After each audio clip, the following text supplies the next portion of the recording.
અને ડોક્ટર બાબા સાહેબ આંબેડકર એ તો આપણા ગરીબ સમાજના ભગવાન છે, ભગવાન બુદ્ધ. એ જ રીતે ડોક્ટર ભીમરાવ આંબેડકર સાહેબ ભારત રત્ન એ ગરીબ સમાજોના ભગવાન છે. એને આપણને અધિકારો આપ્યા છે, બાકી કોઈ આપણને અધિકાર નથી આપ્યા. અધિકાર ન હોત તો આપણે અહીંયા પહોંચી પણ ન શકત. અને આજે તમે આ જે લાઈવ વિડીયો કર્યો ને, એ વિડીયો તમે કરી ન શકત ને, હું એ વિડીયામાં બોલી પણ ન શકત. એ આ બંધારણની દેન છે. મનુભાઈ ચાવડાએ બહુ સરસ મજાની વાત કરી. તો કોળી સમાજ આખા દેશમાં એસસીમાં પણ છે, એસટીમાં પણ છે. એટલે સૌથી વધારેમાં વધારે જે બાબા સાહેબનો જે લાભ મળ્યો, બંધારણનો લાભ મળ્યો, તે કોળી સમાજે તો લીધો જ. માત્ર ને માત્ર ગુજરાતની જો વાત કરીએ તો ગુજરાતમાં કોળી સમાજ ઓબીસીમાં પણ આવે, વડોદરાના રાઠવા કોળી તે એસટીમાં આવે, અને અમુક વિસ્તારના જે કોળી છે એ એસસીમાં પણ આવે. ગુજરાતની જ વાત કરીએ તો. એટલે મારું તો કહેવાનું એ છે કે ખરેખર જો આ આઝાદી આવ્યા પછી ડોક્ટર બાબા સાહેબ ન હોત અને બંધારણ ન બનાવ્યું હોત તો કોળી સમાજનો પણ ભણવાનો અધિકાર નહોતો. અને એ અધિકાર ન હોવાના લીધે જે કોળી સમાજ જ્યાં હતો ત્યાંનો ત્યાં જ રહ્યો હોત. આજે કોળી સમાજ ભણી ગણીને આ સ્ટેજ પર પહોંચ્યો, એનો મતલબ એવો થયો કે બંધારણમાં જે હક આપવામાં આવ્યો અને બંધારણ જ ન હોત તો ભીમરાવ સાહેબ ડોક્ટર આંબેડકર સાહેબ ન હોત તો બંધારણ ન હોત, ને બંધારણ ન હોત તો આપણને ભણવાનો નો અધિકાર હોત. જે રીતે એસસી સમાજના લોકોને ફાયદો થયો, એસટી સમાજના લોકોને ફાયદો થયો, એના જેટલો જ ફાયદો લાભ કોળી સમાજને પણ મળ્યો. મારો કહેવાનો મતલબ એ છે ચીમનભાઈ. બરોબર છે, બરોબર છે, બરાબર બરોબર. તો અત્યારની જે પરિસ્થિતિ છે કે એસસી ના લોકોને રિઝર્વેશન આરક્ષણ મળ્યું, એસટી ના લોકોને રિઝર્વેશન આરક્ષણ મળ્યું, ઓબીસી ના લોકોને પણ રિઝર્વેશન ને આરક્ષણ મળ્યું છે. તો રિઝર્વેશન ને આરક્ષણમાં માત્ર એસસી અને એસટી ના લોકોમાં પણ 50% તો કોળી લોકો છે. તમે ગુજરાત બહાર જાઓ તો રિઝર્વેશનમાં સૌથી વધારે કોળી લોકો છે. બરોબર. તમે પાર્લામેન્ટમાં જુઓ, પાર્લામેન્ટમાં રિઝર્વેશન છે એસસી એસટી નું, તો એસસી ના પણ કોળી લોકો છે, એસટી ના પણ કોળી લોકો છે, અને ઓબીસી ના પણ કોળી લોકો છે. પાર્લામેન્ટમાં પ્રતિનિધિત્વ તમે જુઓ અનામતનું, તો જે અનામત એસસી નું છે એમાં પણ માત્ર એસસી ની બધી જ્ઞાતિઓની સાથે કોળી સમાજ છે. તો કોળી સમાજના પણ પાર્લામેન્ટમાં છે.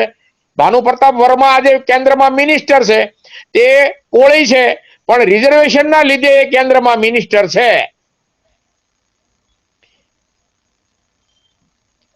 કેન્દ્રમાં જે મિનિસ્ટર છે ભાનુ પ્રતાપ વર્મા, તે કોળી છે, અને કોળીની રિઝર્વેશન પાર્લામેન્ટની સીટ ઉપર એ સુટાણા છે, અને એ કેન્દ્રમાં મિનિસ્ટર બન્યા છે. રાષ્ટ્રપતિ રામનાથ કોવિંદ સાહેબ જયારે રાષ્ટ્રપતિ બન્યા ત્યારે પ્રેસ મીડિયા એમ કહેતું હતું કે એસસી સમાજના છે, ત્યારે આપણે એમ કહેતા હતા કોળી સમાજના છે. એસસી સમાજના પણ છે, કોળી સમાજના પણ છે. વડોદરાના રામસિંહભાઈ રાઠવા છે, તે રામસિંહભાઈ રાઠવા કોળી છે, એ આદિવાસી કોળી છે, એટલે રાઠવા કોળી છે. તે પણ અનામત સીટમાં જ છૂટાઈને પાર્લામેન્ટમાં બેઠા છે.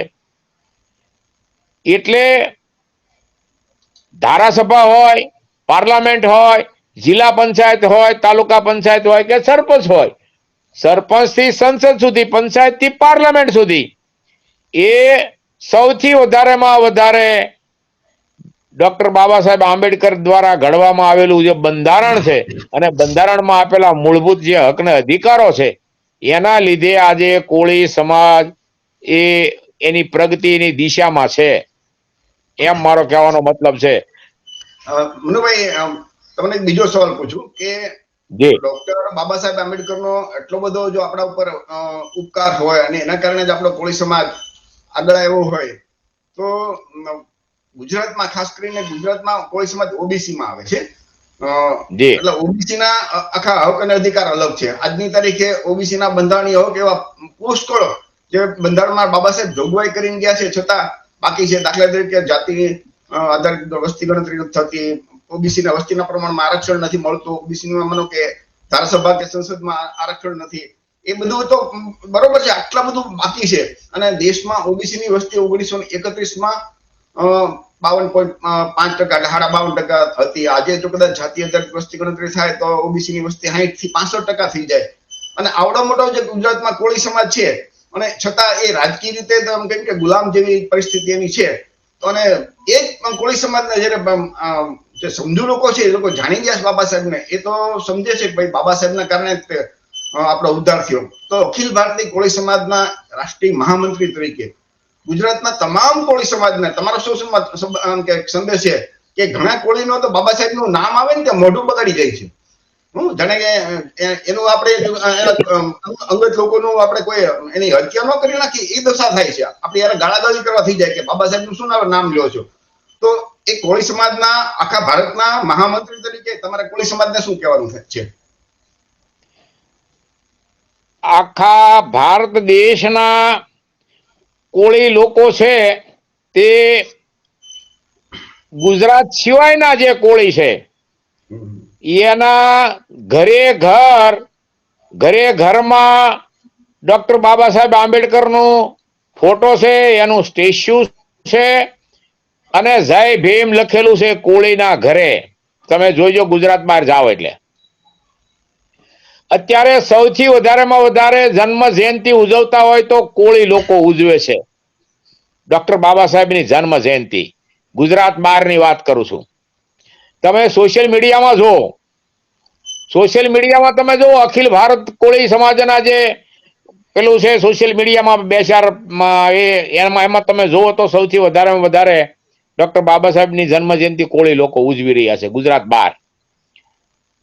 તો ગુજરાતના જે કોળી લોકો છે એને હજી ખબર નથી અને એને આ જે સત્તા છે એ સત્તાનો એને ભય નથી, ડર નથી.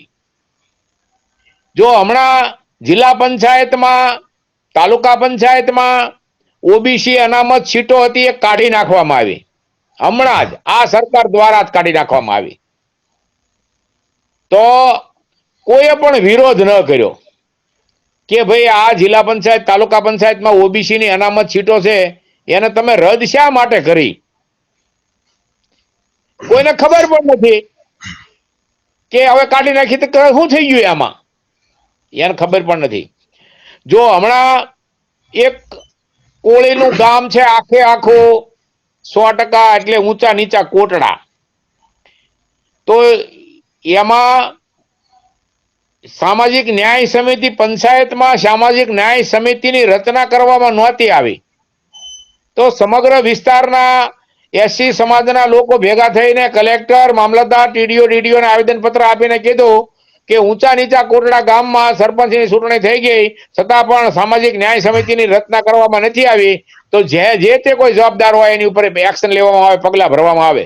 એ જાગૃત પ્રજા છે, જાગવું જોઈએ, માગવું જોઈએ. એટલે આજે મનુભાઈ તમે એ કહું છું કે ડોક્ટર બાબા સાહેબ આંબેડકર નું નામ આવે તો કોળી સમાજના લોકોનું મોઢું બગડે છે, એમને તમારો શું સંદેશ છે કે ભાઈ આપણે એસસી ના સમાજના લોકો સાથે આપણા લોકો જ ભેદભાવ કરતા હોય છે, કોળી સમાજના લોકો ગુજરાતમાં, તો એ ભેદભાવ કરતા લોકોને પણ તમારો શું સંદેશ આપવો છે? એટલે મારે તો આપણા લોકોને એ સંદેશો આપવો છે કે તમે ગમે તે ધર્મ પાળો, અમારે ધર્મ હારે કે આપણે એની હારે કોઈ લેવા દેવા નથી. તમે હિન્દુ ધર્મ પાળો, બૌદ્ધ ધર્મ પાળો, તમારે જે કોઈ ધર્મ પાળવો હોય એની હારે અમારે કોઈ લેવા દેવા નથી.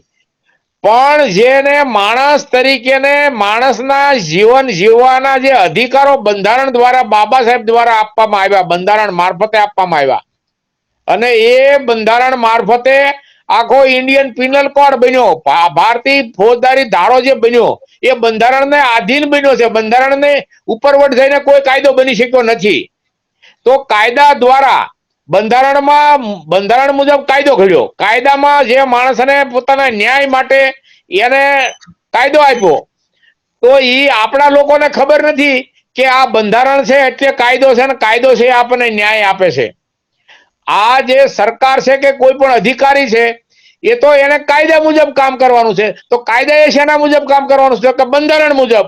બંધારણની ઉપરવટ જઈને કોઈ જઈ શકતું નથી, દેશના રાષ્ટ્રપતિ પણ જઈ શકતા નથી, એટલે વડાપ્રધાનને તો જવાનો કોઈ અધિકાર છે જ નહીં. આપણા લોકોને એ સમજણ નથી કે આ બંધારણ છે એટલે આપણે ભણી શક્યા, એટલે આપણે બોલી શકીએ છીએ, ભાષણ કરી શકીએ છીએ, કે આપણે ગમે ત્યાં રહી શકીએ છીએ. એ આપણા લોકોને સમજણ નથી, અને આપણા લોકોને ભય પણ નથી. મનુભાઈ, હું તો તમને કોળી સમાજના એક સંગઠનના, ભારતના સંગઠનના હોદ્દેદાર તરીકે તમે કોળી સમાજને સંદેશો આપો કે આપણે એ લોકોએ એક પણ જગ્યાએ, એક પણ ગામની અંદર કે એક પણ જગ્યાએ એસસી સમાજના લોકોની સાથે આપણે ભેદભાવ નથી રાખવાનો. આપણે ગુજરાત બહાર એસી માં છીએ, એટલે એ બધા આપણે બધા ભાઈઓ જ છીએ. આપણે જો એસસી સમાજ હોય, એસટી સમાજ હોય, ઓબીસી સમાજ હોય કે માઇનોરિટી સમાજ હોય, આ તમામ ગરીબ સમાજો છે એ આપણા ભાઈઓ છે. ભાઈઓની જેમ આપણે રહેવાનું છે. સાંભળો, કેમ?